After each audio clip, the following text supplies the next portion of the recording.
Everyone says, if you have a guest suggestion, you should send it to pawsprotv@aol.com.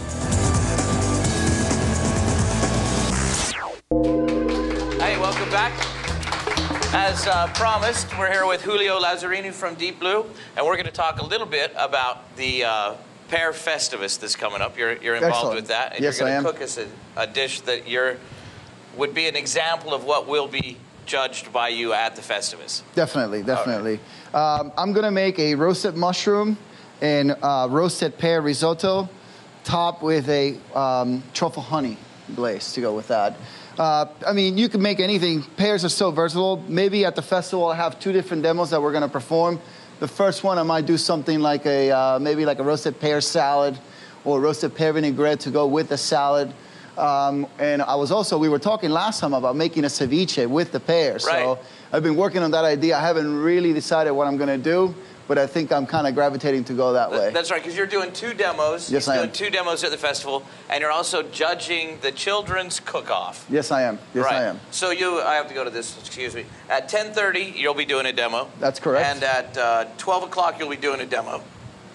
And that's about right, right? So the first demo will be about a half an hour. The second demo, after we do the judging, which will be after 12 o'clock, that one will go maybe for another 45 minutes. So it should be interesting to see what I come up with and what I do out there. Let's start cooking this for the people now, and then I'll just kind of plug the Festivus. So we're going to start with the risotto because it's going to take the longest.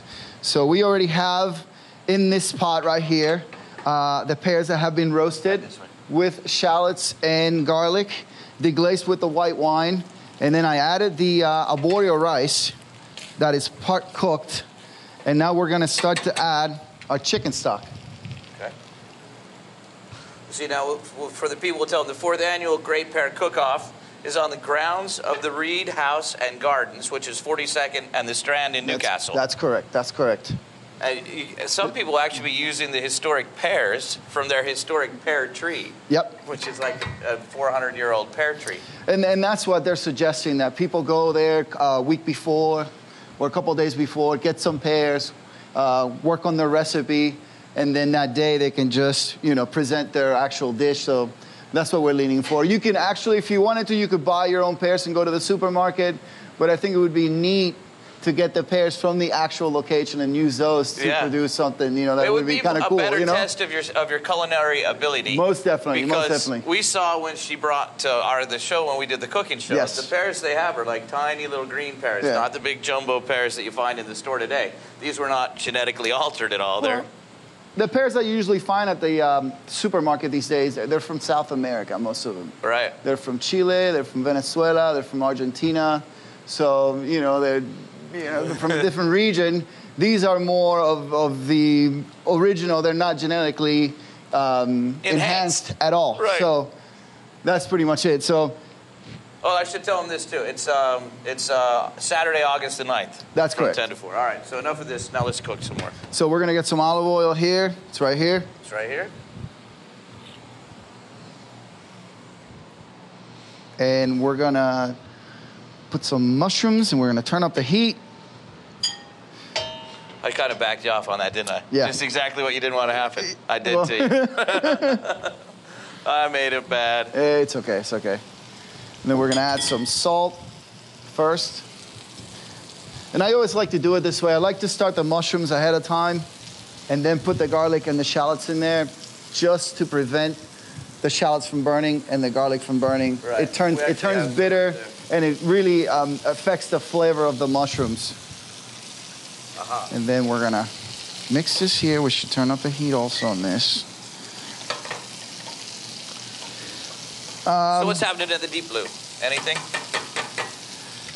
We have a new tapas menu that we've been working on. This is our second tapas menu so far. Tapas have been a great success at the restaurant. We also incorporated ceviches. We've been, doing those for specials. Yeah. We do daily specials also. We have Wednesday's Tapas Day, and we have happy hour from 5 to 7. Right. And that's been a real success.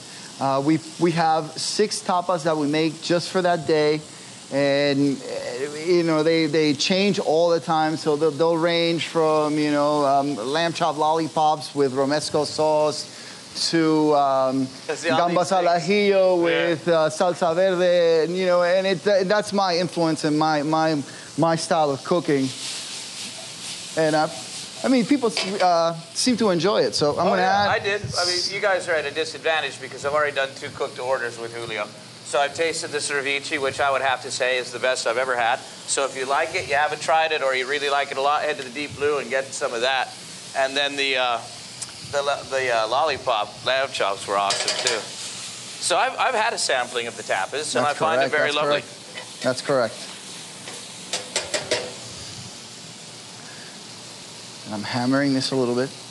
Risotto usually takes a little bit of time. It's something that you have to be patient with. You have to stare it, you know, work the... yeah, a little bit. Yeah. Let it soak in a little bit. Let it soak in, add the chicken stock slowly. Once it starts to get creamy, we're gonna add, and we can turn this off. I think this is good enough right now. Yeah. Once it starts to get real creamy, we're gonna add the mascarpone cheese, which is an Italian cheese. Yeah. Semi-soft. This cheese has it goes well with sweet items or savory items. Tiramisu is in that, right? So this is kind of a good complement, and it pairs up well with the pears also. So this is something that, you know, if somebody out there wants to come up with a recipe and use mascarpone with the pears, it would be, you know, pretty good. Okay. It would go well together. All right. Well, let's, for the sake of TV, let's go to, I got like maybe a minute and a half left. Okay. So we're gonna add the mascarpone cheese to finish it off. And you can add as much as you want. Some people like cream. Some people like to leave it alone.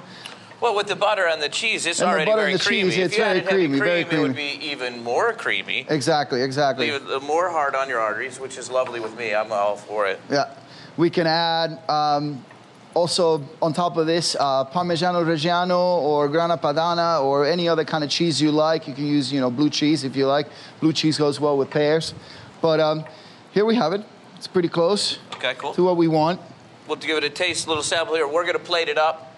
And then when we come back from the break, we'll show it to everybody how it looks when it's all finished on the plate. That would be great. All right, everybody stay with us. We'll be right back right after this. Thank you.